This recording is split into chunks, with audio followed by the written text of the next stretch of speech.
Temos aqui o jornal falando sobre essa possibilidade da liberação do uso de máscaras ao ar livre também nas escolas.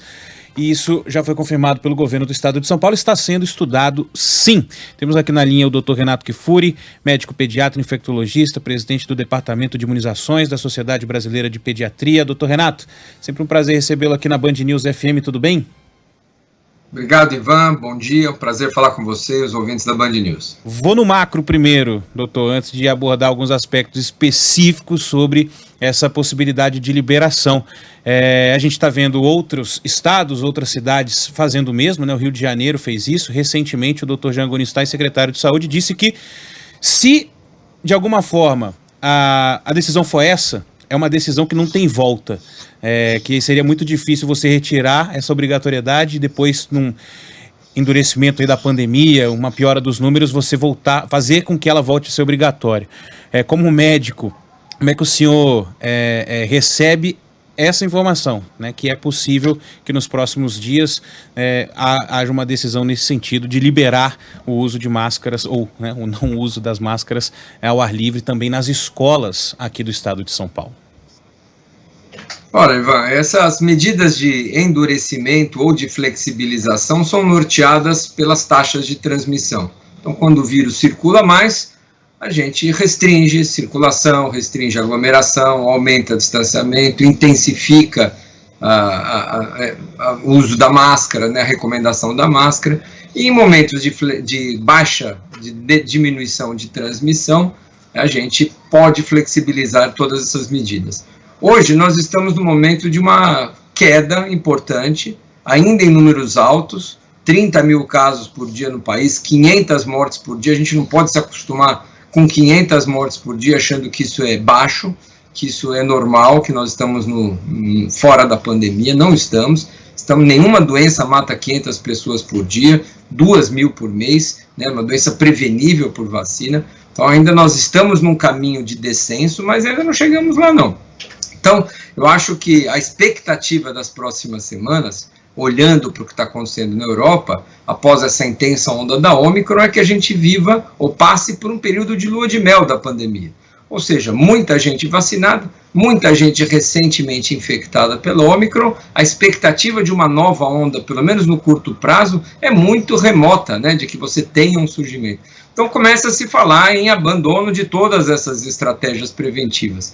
Eu acho que a máscara devia ser a última delas, né? Nós devemos ainda manter, enquanto nós tivermos ainda crianças não vacinadas, enquanto nós tivermos ainda dezenas de milhares de casos por dia, 500 mortes por dia, eu acho que é desnecessária, de novo, essa discussão, né? Sempre vem essa discussão, né? Quando tivermos tantos por cento de vacinados, vamos tirar a máscara. É uma fobia, né, de tirar a máscara rapidamente, né? Uma necessidade que eu não vejo.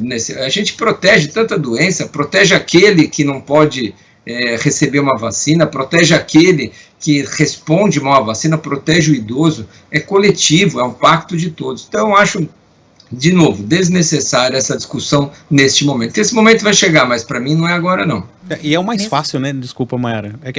De todas as medidas, o mais fácil de implementar use a máscara, né? A gente viu um barato, fácil, e tirar a máscara não traz nenhum benefício, né? Você vai falar, vai abrir um comércio, vai possibilitar. Tirar a máscara vai ganhar o quê, né? O que nós ganhamos com isso? Não, sem contar que você previne outras doenças, né? A própria gripe, por exemplo, né? A gente consegue prevenir. Então, mesmo para as crianças, né, doutor? Porque eu vejo um movimento muito forte, eu vejo especialmente no sul do país, que eu acompanho mais, né? Por causa das família e tudo. Tem um movimento muito forte de pais pedindo para as máscaras, entre aspas, né? Caírem mesmo. Então, nem para a criança mesmo, o senhor realmente acha que não é o momento, ainda há risco de se tirar as máscaras, né, doutor? Ora, Mayara, bom dia, você também, prazer estar com vocês novamente. Eu acho que as crianças têm ali um apelo um pouco diferente, que é a questão do desenvolvimento, a parte cognitiva, o reconhecimento das expressões, a articulação de linguagem, para o bebê menor, especialmente os menores de 3, 4 anos de idade. Mas, ao mesmo tempo, é a população ainda menos vacinada, né? Os menores de 5 anos ainda não tiveram oportunidade de ser vacinados. Então, eu acho que entre o risco e o benefício, eu acho que ainda retirar a máscara é um risco para todos, para essas crianças que podem adquirir a doença, E aqueles que advogam, né, mas a doença Covid na criança pequena raramente vai mal. É verdade, mas a gente ainda tem a questão da transmissão, a gente não conhece exatamente os aspectos da Covid longa na pediatria. Muitas dessas crianças com sintomas persistentes tiveram Covid assintomática, tiveram Covid leve. A Covid longa não se relaciona com gravidade, então não precisa ter Covid grave para ter Covid longa, ou seja, sintomas persistentes, complicações tardias como a síndrome inflamatória. Então a gente tem ainda, no momento é um pouco mais de cautela. Acho que a gente já passou 2 anos aí recomendando tanto o uso de máscara. Vamos aguardar essas taxas caírem mais. Eu acho que as crianças aumentarem a cobertura vacinal. Acho que em breve a gente vai poder chegar nesse dia, mas eu não concordo que esse seja um momento de abandono de máscara em lugar nenhum. E essa história de, no transporte público põe, desceu do ônibus, tira, entra no ambiente comercial, na padaria, põe, a gente sai de lá, tira. Não funciona, né? Você não consegue ter uma orientação clara do que é um ambiente aberto, semiaberto, fechado, que aglomeração, quantas pessoas juntas você tem que pôr máscara, não tirar. Vamos com a máscara, protege, como você lembrou bem, com tantas outras doenças, e a gente em breve vai poder se ver livre delas também, pelo menos num período aí. Vamos acompanhando aí a eventual ameaça de novas variantes surgirem, né? Pois é, doutor, ao longo de 2 anos inteiros, a gente falou tanto sobre termos, de repente, um número mágico, um percentual mágico de brasileiros vacinados para que então as máscaras pudessem ser retiradas ou para que o uso obrigatório pudesse ser flexibilizado. A gente tem avançado bem na campanha de imunização, né? Temos um desafio ainda, mas o Brasil tem avançado muito bem. No entanto, a gente precisa olhar para os números, são quase 600 mortos por dia ainda. Qual é o número mágico em relação a casos, a contaminados, a número de mortos e principalmente ao avançar dessa vacinação, para que então o senhor diga que agora é seguro retirar a máscara? Olha, Sheila, bom dia a você também. O melhor indicador, ao meu ver, são as taxas de transmissão, né? Porque, obviamente, o número de casos registrados ele é dependente de quanto você testa, de qual a disponibilidade de testes que você tem, dos registros de base. E é claro que há uma relação direta entre casos, depois de um tempo, quando caem os casos, depois de uns 15 dias caem as taxas de hospitalização, depois de uns 15 dias cai o número de mortes, que são as consequências naturais do aumento de casos, né?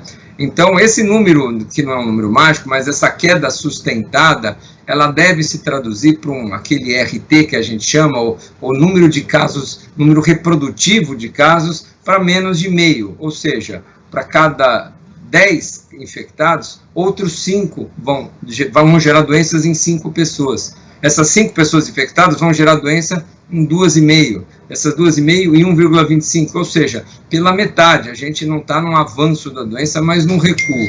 Alguns países utilizam esse R0 ou RT, essa taxa de reprodutividade, como 0,5. Mas o indicador são essas taxas de transmissão sustentadamente em declínio. Então, acho que a gente, não há um número mágico, quando chegar a 100 mortes por dia, ou quando chegar a registro X por dia, eu acho que a gente precisa olhar para essas taxas de transmissão, e quando ela estiver por volta de 0,5, a gente pode falar numa situação muito confortável e uma tendência muito forte de queda, e eu acho que aí a gente projeta nas semanas seguintes um risco de infecção muito menor. Tá certo. Doutor Renato Kifuri, presidente do Departamento de Imunizações da Sociedade Brasileira de Pediatria, muito obrigada mais uma vez pela entrevista, doutor, e até uma próxima. Boa sexta-feira. Obrigado, Sheila. Um ótimo fim de semana a você, aos ouvintes da Band News. Maiara, Ivan, prazer sempre estar com vocês. Prazer é nosso. Valeu.